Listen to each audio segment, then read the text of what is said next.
سلمان فارسی رضی اللہ تعالیٰ عنہ فرماتے ہیں جنگ خندق کے موقع پر شدید غربت کا عالم تھا اور مسلمان دفاعی محاذ پر جنگ لڑ رہے تھے. خندق کھودی جا رہی تھی، چوڑی خندق کھودیں گے، آگ جلائیں گے تاکہ کفار حملہ آور نہ ہو سکے. غربت کا یہ عالم تھا کہ پیٹ پر پتھر باندھے ہوئے. حضرت جابر ابن عبداللہ رضی اللہ تعالیٰ عنہ کان میں آ کے عرض کرتے ہیں حضور میں نے نا آپ کے چہرے پہ نکاہت دیکھی ہے ظاہری، تو حضور 8-10 بندوں کی روٹی ہے تشریف لے آئیں. تو حضور نے فرمایا سارے ہی چلو بھائی، سارے ہی چلو. کہتے میں گھر دوڑا، بیوی سے جا کے کہا حضور تو سب کو لے کے آ رہے ہیں. تو اہلیہ کہنے لگی کہا نہیں تھا کہ 8-10 بندوں کا کھانا ہے؟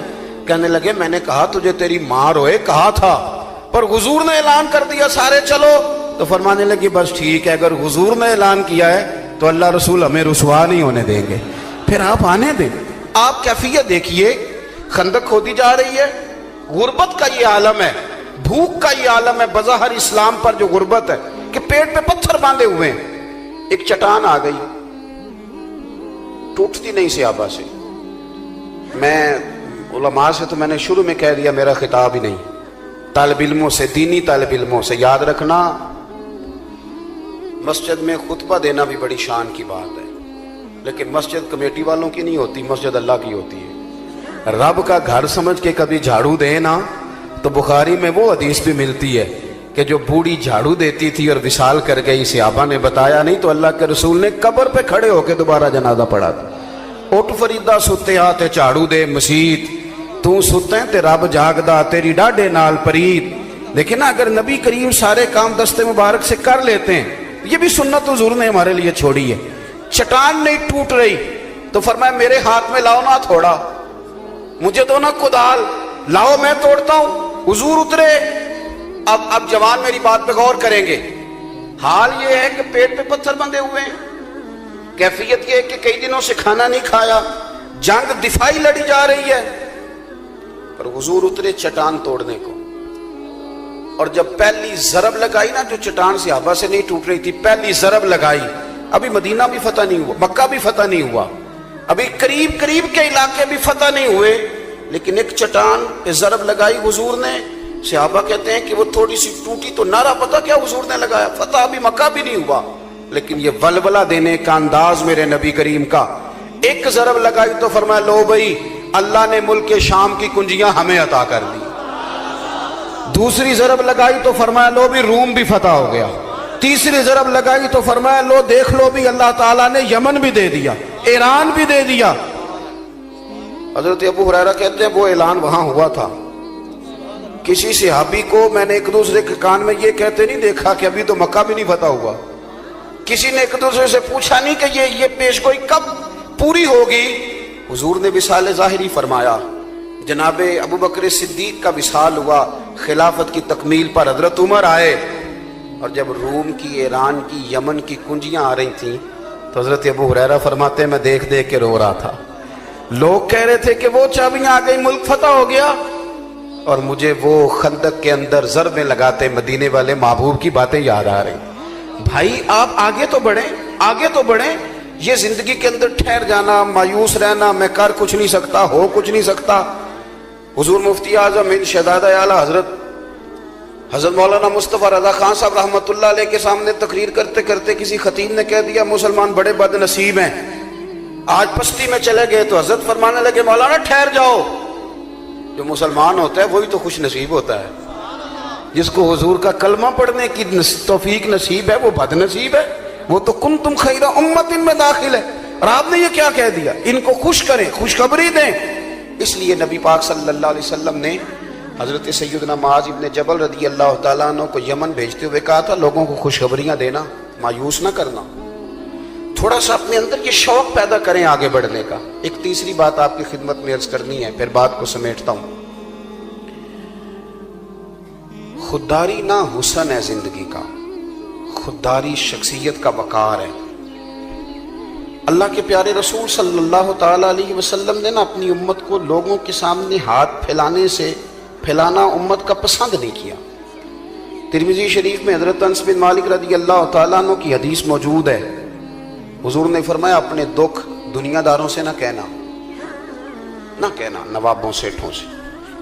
اپنے دکھ دنیا داروں سے نہ کہنا اللہ تمہیں کبھی غنی نہیں کرے گا.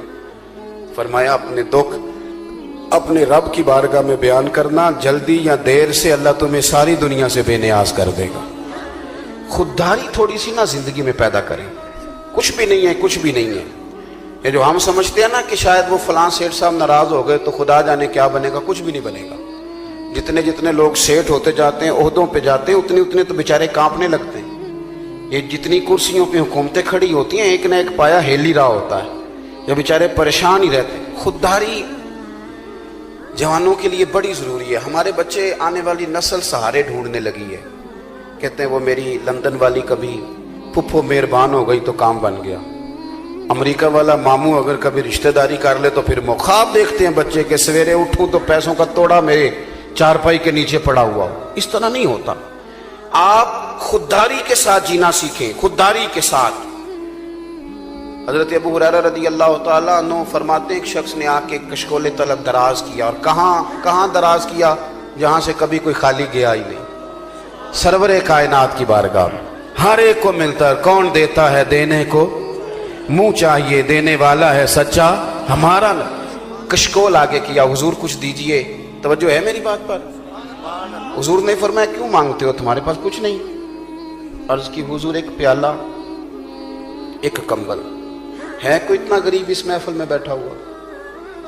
ویسے کسی سے پوچھ لیں حال کیا ہے تو بڑے غریب نکل آئیں گے. بھائی ایک پیالہ اور ایک کمبل، اتنا زیادہ غریب بھی کوئی ہوگا؟ اس نے کہا حضور صرف ایک پیالہ اور ایک کمبل. تو کریم نے فرمایا لے کے آنا. وہ لے کے آئے تو حضور نے اس کی بھی بولی لگوا دی. کون خریدے گا؟ ہے کوئی خریدنے والا؟ ایک صحابی نے کہا 1 دینار، ایک نے کہا 2 دینار. حضور نے 2 دینار میں بیچ دی. فرمایا جا 1 دینار کا گھر کھانا لے جا اور 1 دینار کا نا کلاڑا خرید کے لا. وہ کلاڑا. پیشہ جوانوں کوئی بھی برا نہیں، کوئی پیشہ برا. ایک برا ہے کسی کے آگے ہاتھ پھیلانا بس. اور غیرت ہے بڑی چیز جہان تگ و دو میں. حضور صلی اللہ تعالی علیہ وسلم نے فرمایا کلاڑا لے کے آ. صحابی کلاڑا لائے تو صحابہ کہتے ہیں بڑے نصیب والا تھا یہ شخص. وہ کلاڑا لائے تو اس میں دستہ حضور نے اپنے دستے مبارک سے لگایا. فرمایا جا کے نا لکڑیاں کاٹ جنگل سے، انہیں کاٹ کے بیچ، کھا بھی اور کھلا بھی، پہن بھی اور پہنا بھی، پی بھی اور پلا بھی. جا 15 دن نظر نہ آنا. کہتے ہیں 15 دن کے بعد آئے تو حضور نے فرمایا اب کیا حال ہے؟ عرض کی حضور پہلے ایک پیالہ تھا اب سارے گھر کے برتن بن گئے. پہلے ایک کمبل تھا اب سب کے لیے بستر تیار ہو گیا. آپ کے اندر جب خودداری آتی ہے، جب عزت نفس آتی ہے، لا یسألون الناس الحافا. قرآن مجید نے اصحاب صفا کی تعریف کی کہ وہ لپٹ لپٹ کے سوال نہیں کرتے، وہ دیکھتے ہی نہیں. وہ نہیں یہ کام کرتے کہ کون آیا ہے تو کیا لے کے آیا ہے اور کون آیا ہے تو کیا دے کے جائے.